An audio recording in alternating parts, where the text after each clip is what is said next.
Hello, everyone, and welcome to episode 10 of Talking with Ty. Can you guys believe it has been 10 episodes so far? I mean, season 2 has went by, and I'm super proud of me for staying committed to the process, because if there's anybody out there that podcasts, you guys know that this is not an easy thing to do. So, kudos to me for staying committed to the process.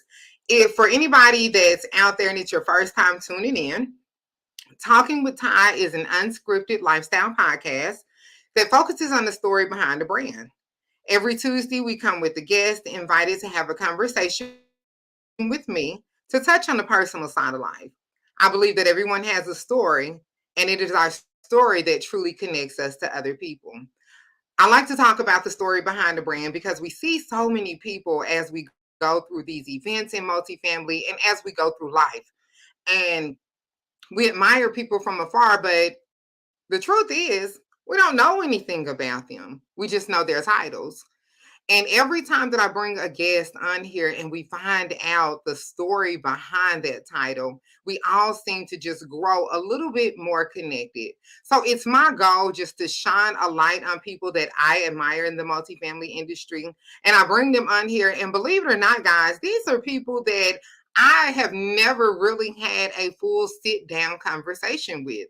But I admire these people. And if they impress me, I know that they impress you guys. So I have a responsibility to bring these people to my platform and to the audience, because these people drop nuggets and they share inspirational stories. And it is my hope and prayer that something is said that inspires my audience. So today, I want to give a thank you. I want to pause for a moment and just reflect. As I said today is episode 10. It's the 11th show that we're filming, but our show with Marcy French was a special. So, episode 10, guys, I just want to give a quick thank you, because everybody that I called on for season 2 was just like, yes, Ty, we will do it. Sign me up. Let me know what you want me to do. And at times, these people are telling me that they're nervous to come on Talking with Ty. I'm going to tell you, when I'm texting somebody or sending them an email, I'm like, oh my God, I'm just reaching out to this person. I hope that they say yes. And I'm shaking and I'm nervous. So everybody has been so gracious to come on my platform and share their story. I want to start out by thanking my first guest. We came out the gate swinging. My girl, Melissa D. White. Melissa, thank you. We remember when you said that my profession is not my purpose, and we carried that with us. Then we had James Burwell come on. James said, because I can. Crystal Duke said, the stakes seem so high, Ty. And then my girl Alex Jack, you came on. We found out that Alex was born in a refugee camp in Germany, and that's where her spirit of service and allyship comes from. Then Tony Sosa came on. Tony said, small steps are different from small goals. Stephanie Anderson. Stephanie shared with us the journey of being a mom of 4. Stephanie and I got so deep that we talked about fertility issues, and we talked about just balancing being a woman in the multifamily industry. We also had my girl Dana Duckworth. Dana came on and she talked about the support of her Jolly Queens after losing her job in the multifamily industry, but that made her create a powerful podcast called Hilariously Unemployed. We also had Greg Sabona come on. Greg said, Ty, it's important to find your place. We found out how important family was to Greg, how Sloan is his background, but the number one thing was just making his mom and dad proud. Then I had Dana Hill to come on. Dana said, Ty, get in where you fit in. So thank you so much to everybody that has come on. Marcy, thank you for trusting me with your story to the motherland and sharing with us your journey to Africa and spending that time in the Gambia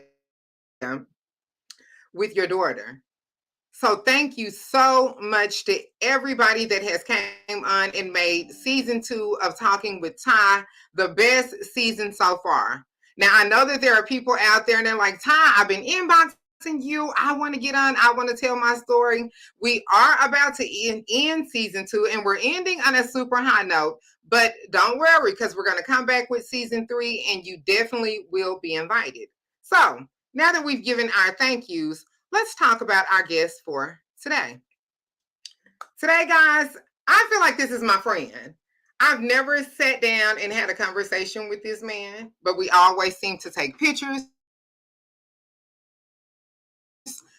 when we see each other. And he always gives off this inviting spirit of being a friend. Today, my guest is Don Brunner. Don, and in this picture right here, I think this was in Norfolk, Virginia when we were at AOD. Recently had been the chair of the board for NAA. So when you're the chair of the board, I mean, you're the president, you are the person. And to be this large figure in the multifamily industry, he is such a inviting and warm person that it's just like, hey, Ty. I'm like, hey, Don, like, you know me. So when it came time for me to find out like who's going to be my season 2 episode 10 person, who do we want to know about, who do we want to hear from and be inspired by, and I'm like, I'm going to reach out to Don Brunner. So for Don to make time for us today and come on here, we know that he is super busy because Don has a lot of things that's going on, but for him to make time for us to come on here today, we're going to talk to Don about teammates, development, and growth. We're going to talk about the apartment association and what it meant for him to get involved. And we're really going to talk about that one, Don, because I'm the association executive in Arkansas, and I want people to know the importance of what it means for your career to get involved in your local and national association. And then we're also going to talk about family. We're going to talk about his kids, and we're also going to talk about his grandkids. So we're going to get to know Don today.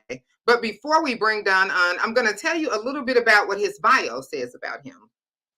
Don Brunner is the president CEO of BRG Realty Group, located in Cincinnati, Ohio. He owns and manages just over 8,500 units in Ohio, Indiana, and Kentucky.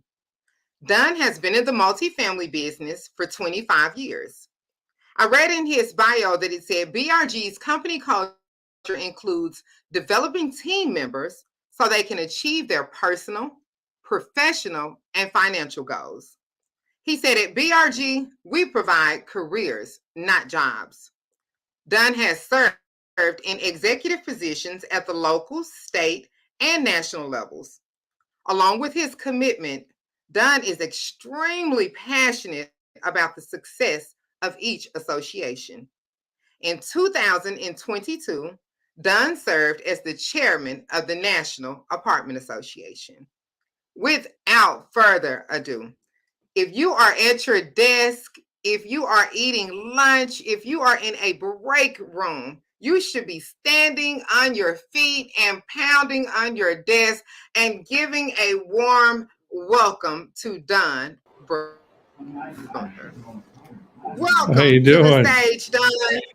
Don. I am doing amazing. How are you? Wow, after that intro, I think we're probably done at this point. I don't think I can live up to that. That's pretty cool. That's amazing.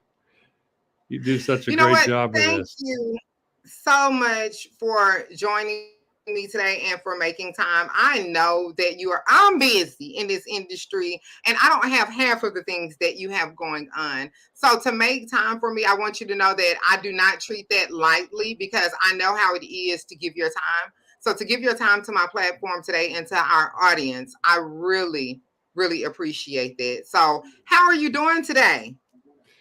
I'm fabulous. I got a whole stack of budgets here to go through the next couple days, and so my gray hair is going to get worse. But you know, it's all good. It's all good. I'm going to get to see a lot of the people. Hopefully, you and this on this podcast in a couple of weeks in San Diego, so that makes things even better. So. Yes, we are definitely looking forward to San Diego. It's already getting a little cold in Arkansas. So to be able to go out to Cali and get some of that weather, I am already psyched about it. So we're just going to jump right into it because I feel Sure. like this conversation is going to go all the way there.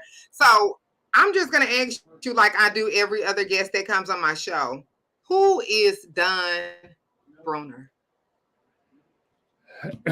um, I'd like to consider myself a family man first. Family means the world to me. I've been an old broken down jock for a long time, so teamwork and teammates is really important to me. So looking out for our team and being part of our team is really important. It's such a great joy you get from seeing people that you work with or get to know or can make connections succeed in life and what they're trying to do and help people get to their goals. Um, that's kind of what I hope to think I'm that and a good friend. So I try to be a friend and try to listen. So So before you even came into the multifamily industry, Don, because I see you've been in the industry for 25 years, and even though you only look like you're about 30, yeah. clearly you must have did something before this. So where did you come from? Let's go back a little bit to your origin story and find out, like, where did you come from? What did you want to do? Because I've never met anybody that said, you know what, Ty, when I was growing up, I knew that I was going to be in the multifamily industry. So what was it before this? So out of college, I sold insurance for a few years, which was um, interesting. I learned a little bit about it, insurance world, which kind of help now today with making sure our residents have coverage personally for their contents and the site. So I have an understanding on that, which is nice.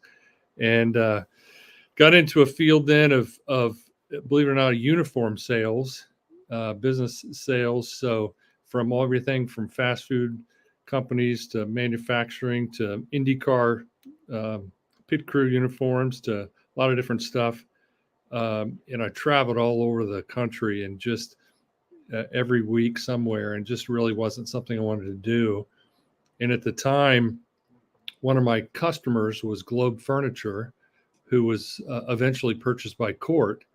And Globe asked me to come and work for him, and they were one of my customers, like I said. And I got to know them, and they were local. I didn't have to travel overnight anymore, so I took that job, and so that I could stay home, and I did that was in 1998, which was my first kind of entry into multifamily.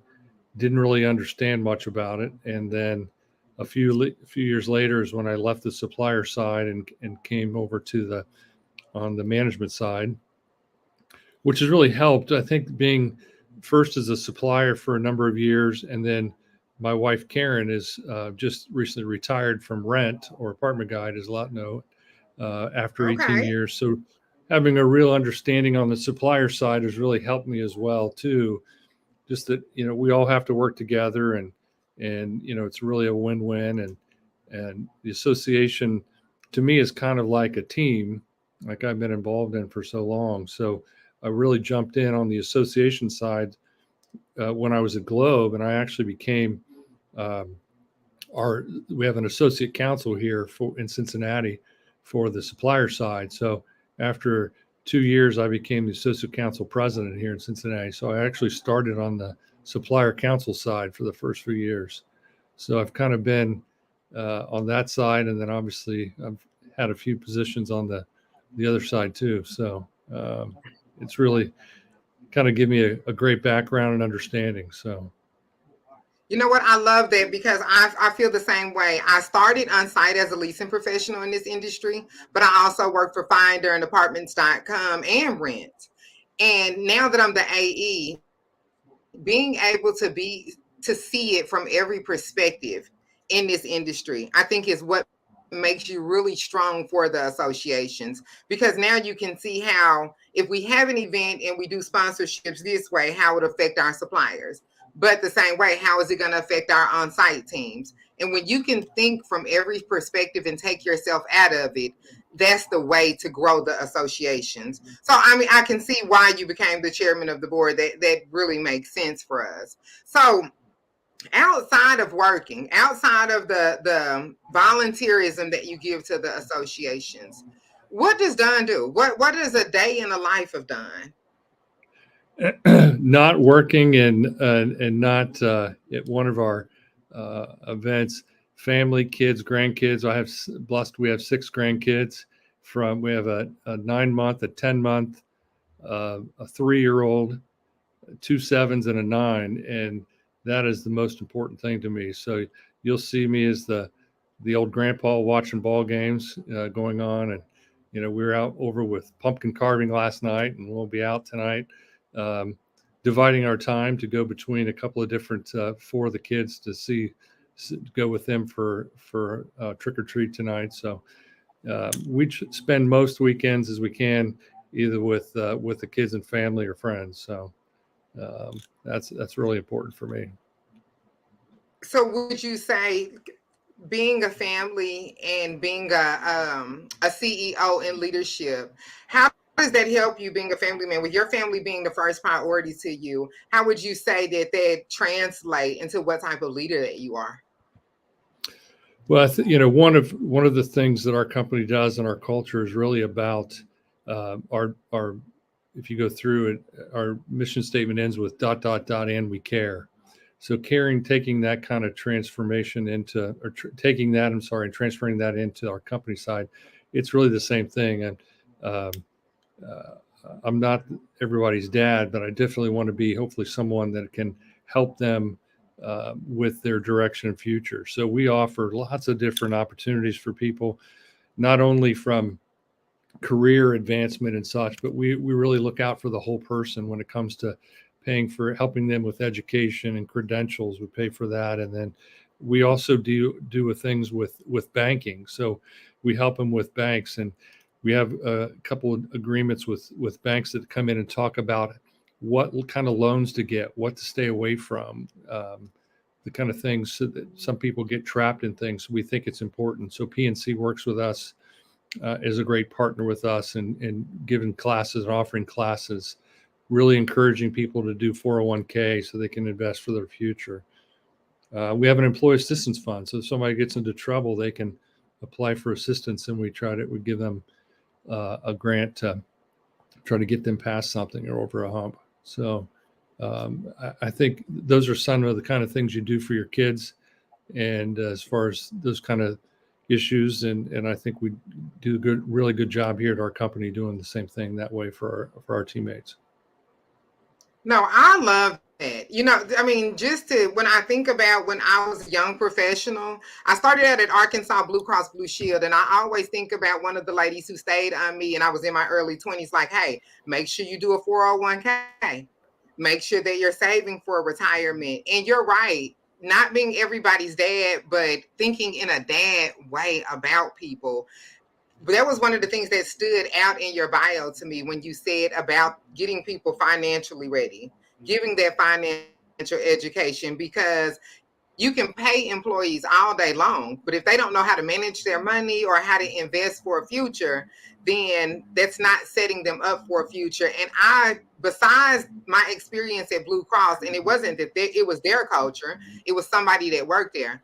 I can't say that I've ever worked for a company that did that. So that's super powerful. That's one of the things that your company does for people. So people, audience, you hear him.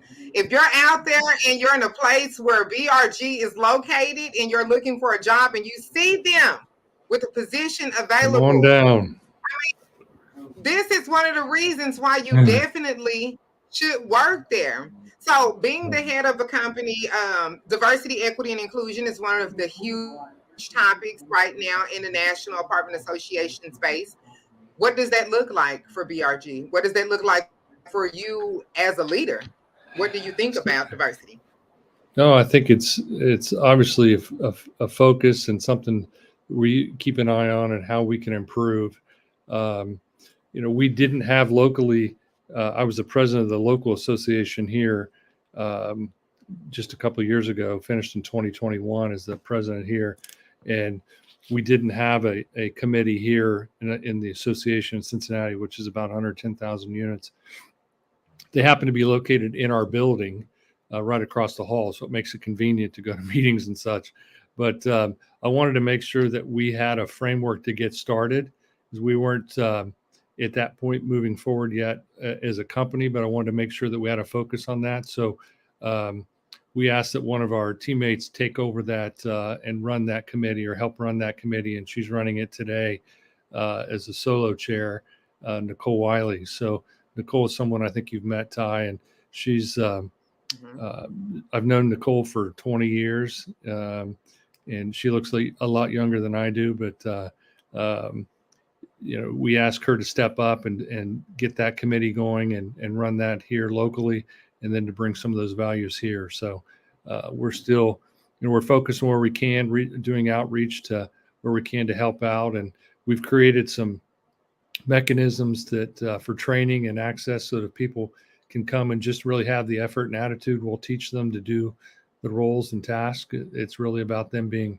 wanting the opportunity, and that's the biggest thing today I think we all face, is really finding the talent that is really interested in coming apart and really working, and we'll make a home for them. So we're always open to opportunities of where else we can find a pool of candidates that are interested in coming aboard. So Yes, no, I love that. I think I mean, we all know how important diversity is. And I speak about it a lot through the nation, and I always make sure that I always let people know. Sometimes we focus on just the black and white part of diversity, and not, there's a lot of components to it, and just creating inclusive spaces for people. And even though I've never worked with you, I will say that you're always inviting. So the inclusiveness of you, it's, I know that it's there, because what comes from the heart reaches the heart, and I definitely can feel that when I'm in your presence.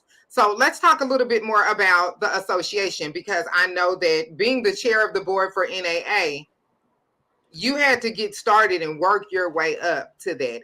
And it's a lot of us out there, Donna, I'm going to be honest with you. We're part of NAA, but we don't understand the intricacies of it.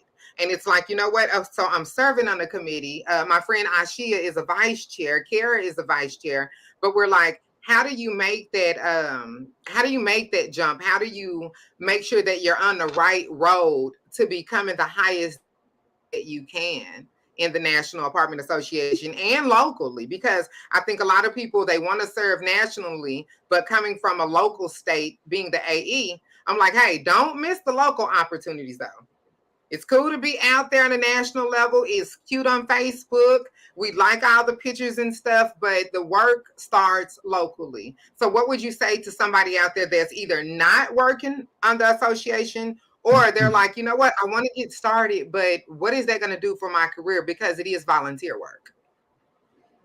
it is volunteer work, and you have to remember that. That's really key as you move forward. But the successes that I've been able to have a privilege to have over the years has all really come from the association.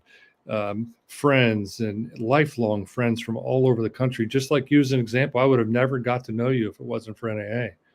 Yeah. I had a conversation with a gentleman this morning, Brett Duke from Atlanta.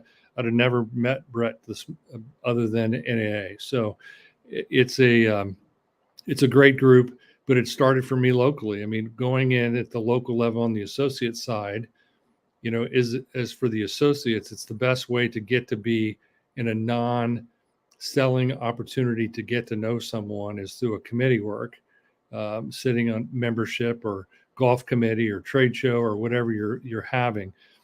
The biggest thing is you have to make sure that you just don't put your name on the list to be on the committee, but you actually show up and do the work. That's really what it has to do. Don't overcommit yourself, because you still have a day job to do, and you need to do that. And when the association, especially as an AE, you've got to count on those individuals. So there's always going to be somebody that just signs up for 10 committees but shows up to one or two. It's better off if you just sign up for one or two and really get to know them and then go to the next one. So that's really how I started out. When I came into this business on the supplier side, we were a smaller percentage wise than what court was. And I just really kind of got to know people, didn't force myself on anybody. I just was kind of around, did what I said and committed.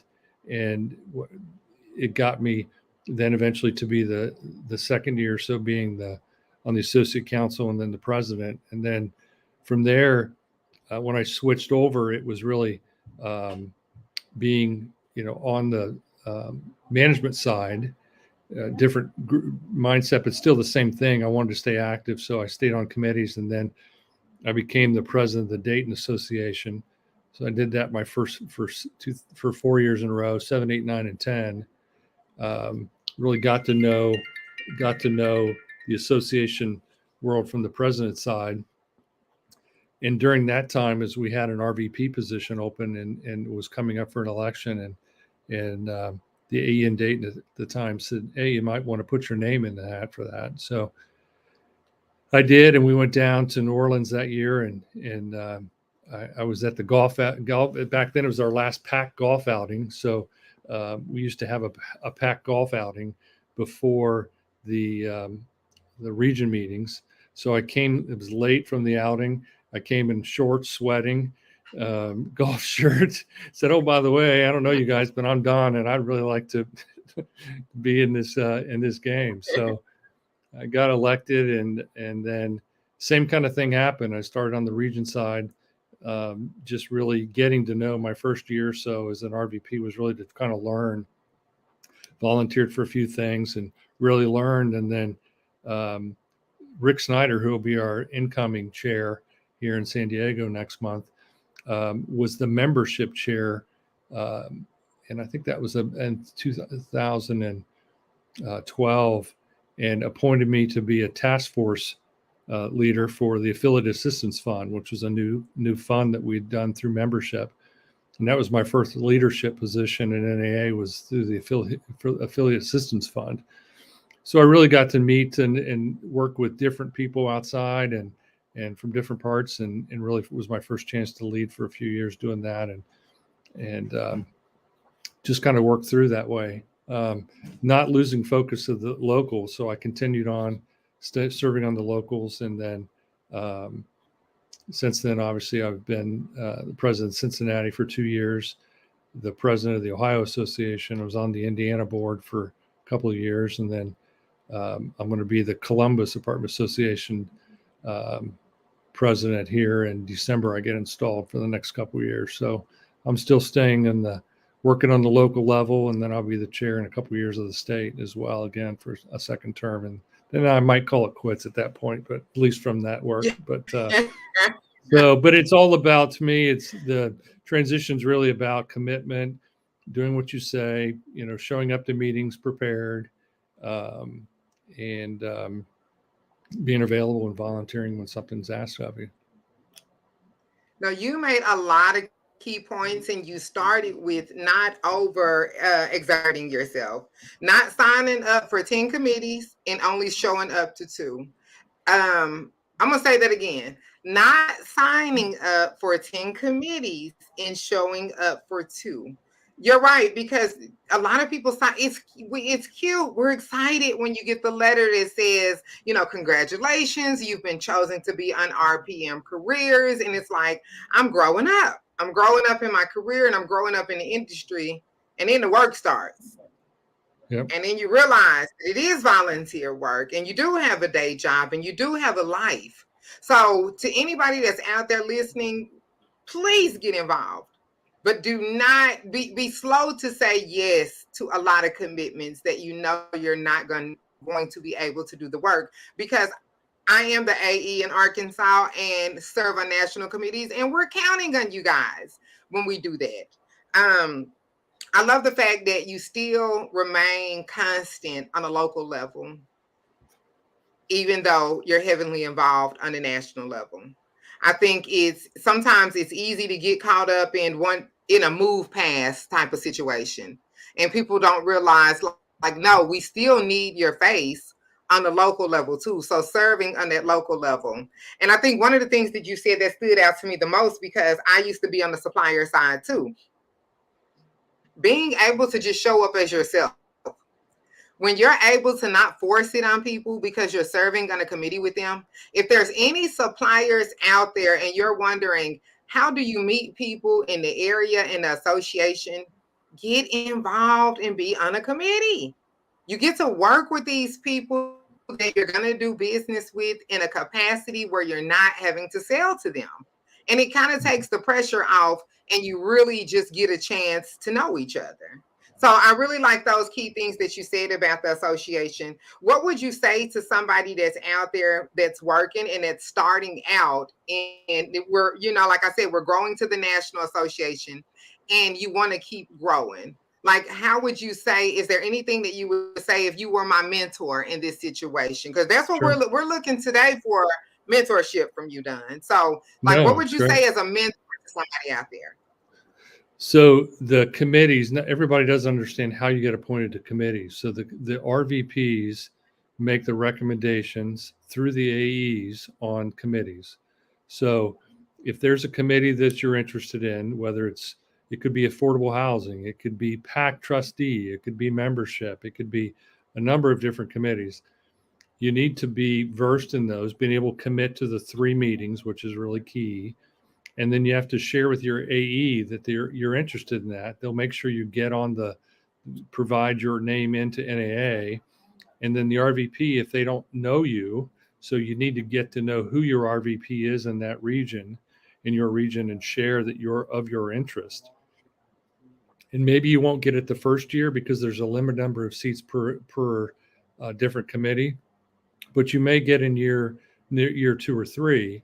But make sure, even if you don't get in on the committee, one of the most um, I think important things about NAA and how I learned a lot as well was going to each of the committees. You go to a city for an event, and instead of maybe going out and walking the beach, you might sit on a couple or come in on a couple more committees and just listen, sit in around the chairs, and you can learn a lot in those governance meetings, and that either one you can bring back to your local and use as ideas, or two, it just gives you more of an understanding what happens at that committee, and you might be able to share why you could be a good asset to that committee and that can add you on there. So making sure when you're not on a committee that you go sit in on other ones is really key. And if you're in a city that if your company doesn't allow you to go to NAA, or you're not going to pay for yourself to go to NAA, but as we go around to the various cities for appointments, so San Diego next year is going to be Philadelphia.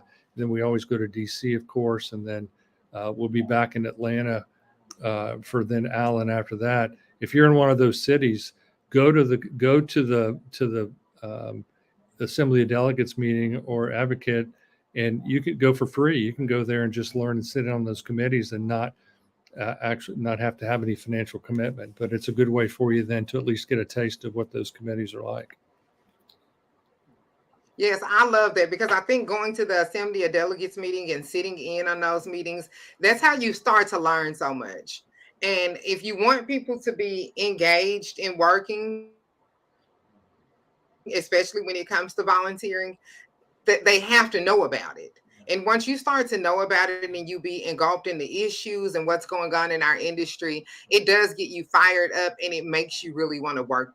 So before we go on and we talk a little bit more about your family, Don, I want to touch on one of the things that you said too about being a part of the association.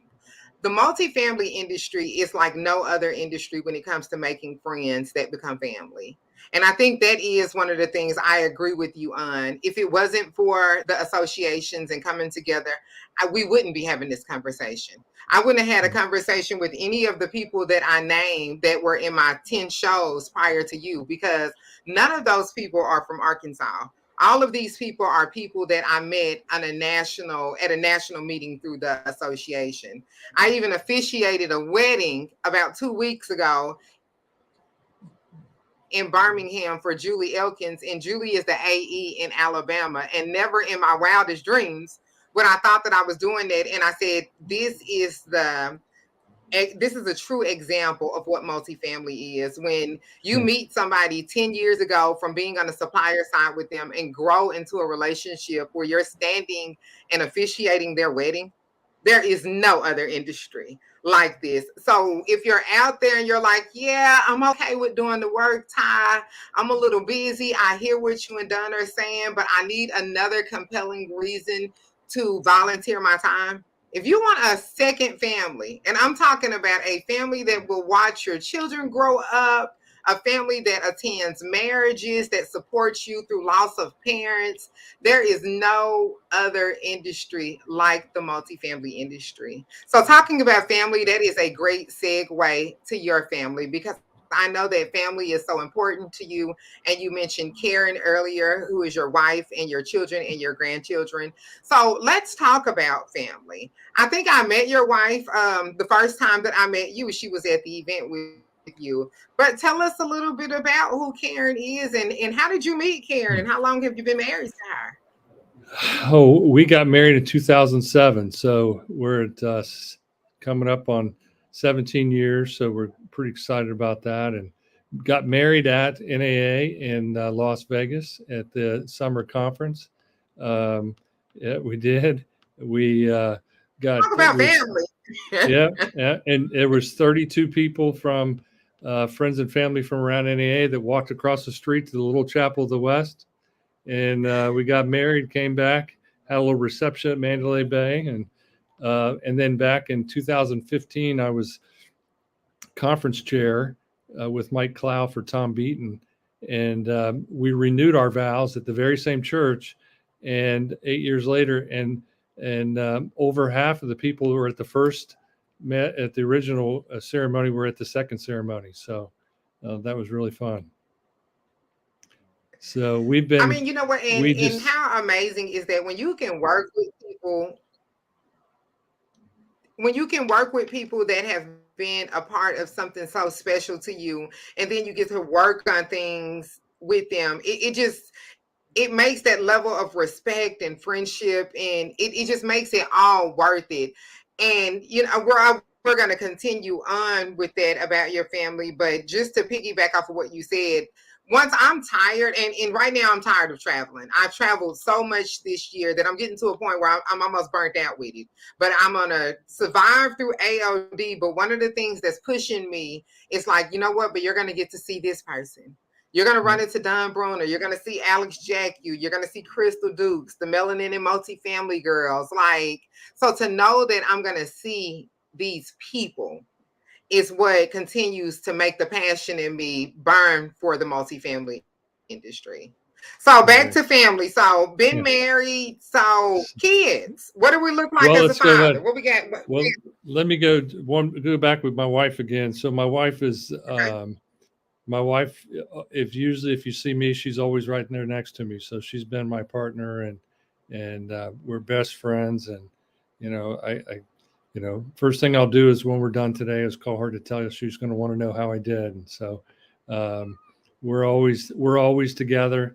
When I got installed, I brought her up on stage with me, and we got installed together. I was just glad that she didn't raise her hand when they said raise your right hand, because I thought she would.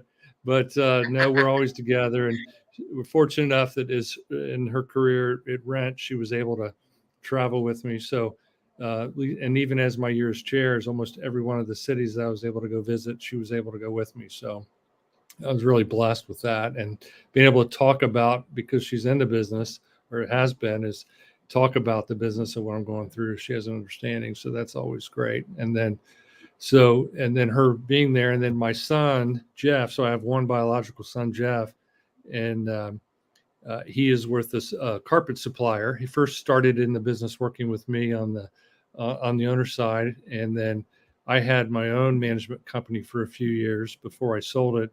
Um, and Jeff worked with me with there as well. And then when I started with BRG, Jeff left and went to a company called Right Rug, a carpet company, and Jeff's been there now just over 7 years, and he's done an amazing job. But it's truly a family affair. We're in the go to the Dayton Mhm. Association meetings together, and Karen, my wife, and son and I, we all go in, and we're there together in different parts of the business, and same thing in others. So that's really fun having him a part of the business as well.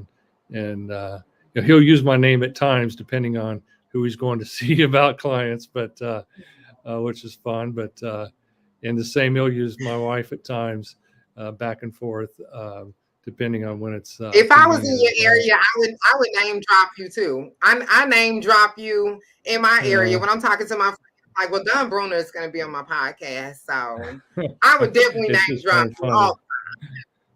Yeah. Sometimes he doesn't want to be my son. So, but yeah, that's fun. But and then my wife Karen has 5 kids, going from 31 to 41, and we're all just one big happy family, and none of which they've all 6 at one point have been employed over the time, which is kind of fun. So all 6 of them I've worked with all 6 of them at some point, or over the career, different spots, filling in for summer work or whatever. So that's kind of fun.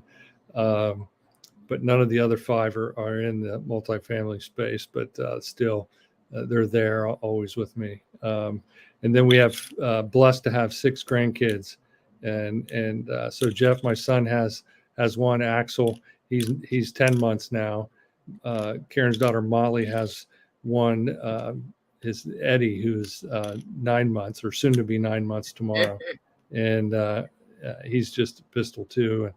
And then we got a 3-year-old redhead that's just a spitfire. She turned 3 on Saturday, so she's really the apple. If anybody goes onto my wife's Facebook, you'll see nothing but pictures of the grandkids all the time. And then we've got 2 7-year-olds, Nico and Walker, and we were with this weekend and last night. And then Tommy's 9, so he's the leader of the pack at 9. So you'll find us at ball games and events and school events and whatever. So we're always that's really what we want to focus on at this point. This is amazing. You're exactly the person that I thought that you would be. The way that you light up when you're talking about your wife and your grandkids and your family, it just, I said it once before and I'll say it again. It just exudes when I see you. You come off as this family person. Like, I was talking to Dana Duckworth and we were laughing. I was like, he come off like Uncle Don or somebody. Like, you just Yeah, I'm crazy like Uncle you said, Donnie. Bruno, Uncle Don. I was like, I don't know. If we get there, I might call him Uncle, because that's Right. exactly the way that you come off, is as this uncle, and it's so easy to come up to you and talk to you. And I know we're laughing about it and we're making light of it today, but I want to let you know, as an African American woman in this space, sometimes that's intimidating.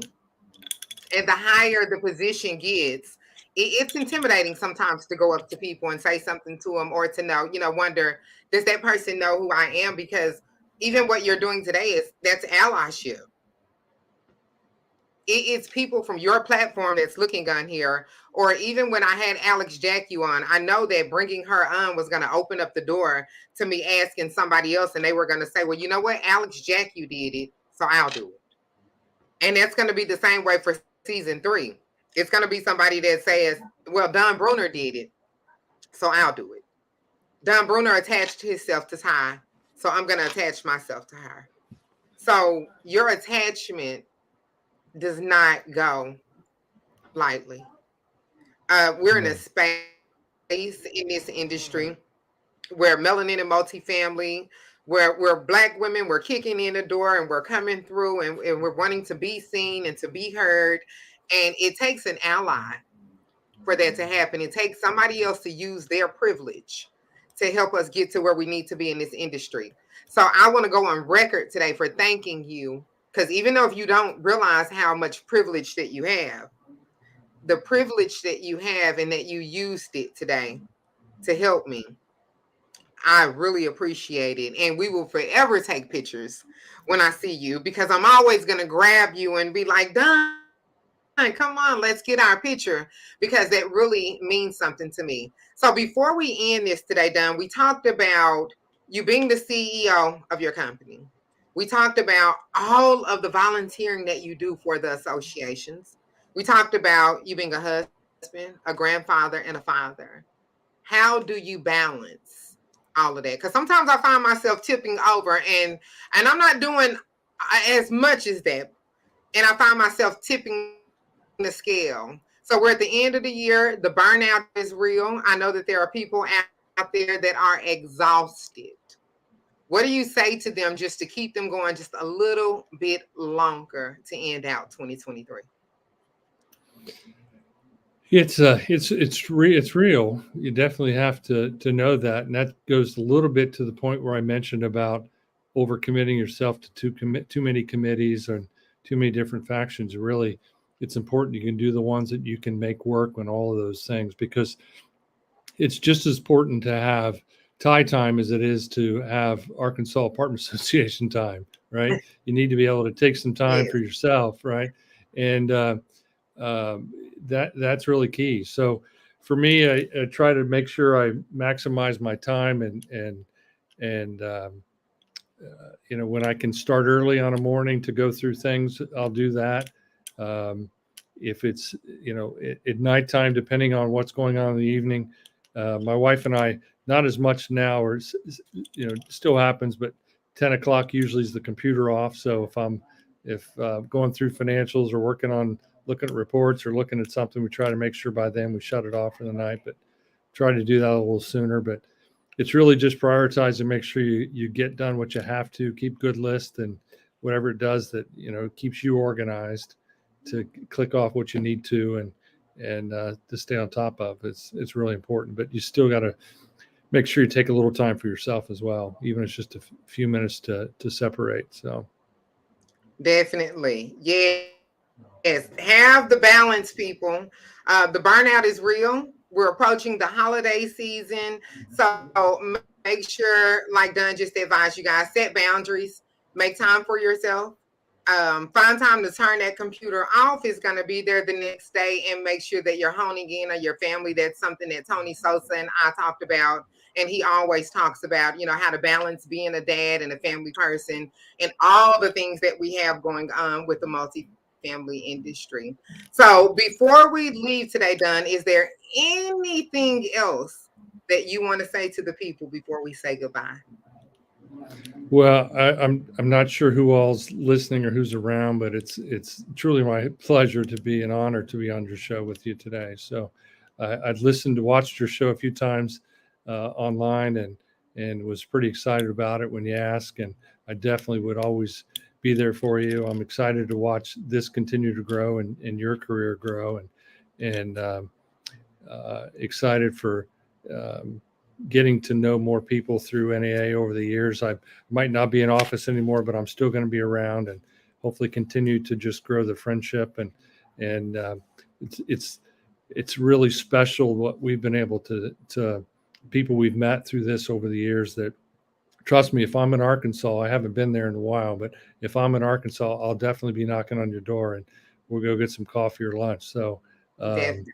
that's one of the beauties about this industry, is that we meet friends and from all different parts of the world, and backgrounds, that we can just be together when we come to a city. So you mentioned Marcy earlier. Marcy came to town, and Karen and I took her out to dinner just because we needed to spend some time with her. So it'd be the same thing if you guys came up here. So um, we're Well, always hey, me and my melanin multifamily girls, we might show up and definitely take you up on that offer.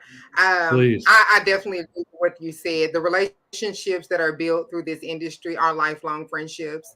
I look forward to growing a friendship with you, to working side by side with you in this industry. And just thank you so much again for today. I look forward to seeing you in California. To everybody that Absolutely. is out there listening, thank you so much for spending your lunch hour with Dunn and I today. Hopefully, something was said new about Dunn that you did not know, or something that inspired you to just go out there and just to be a change agent, get involved in the multifamily industry, and continue to move forward. If you see me at AOD, please make sure you stop me, introduce yourself, and if there's a story out there that needs to be told on Talking with Ty, just hit me up. hit me up in an inbox on LinkedIn, send me a Facebook, an email, but just let me know. And we're looking for more people to bring on here for season 3, but you got to have a story. You got to have a good story. All right, Don. Thank you so much. You have an amazing day, and I will see you in California. See you in a couple of weeks. Bye bye. All right. Thank you. Bye bye.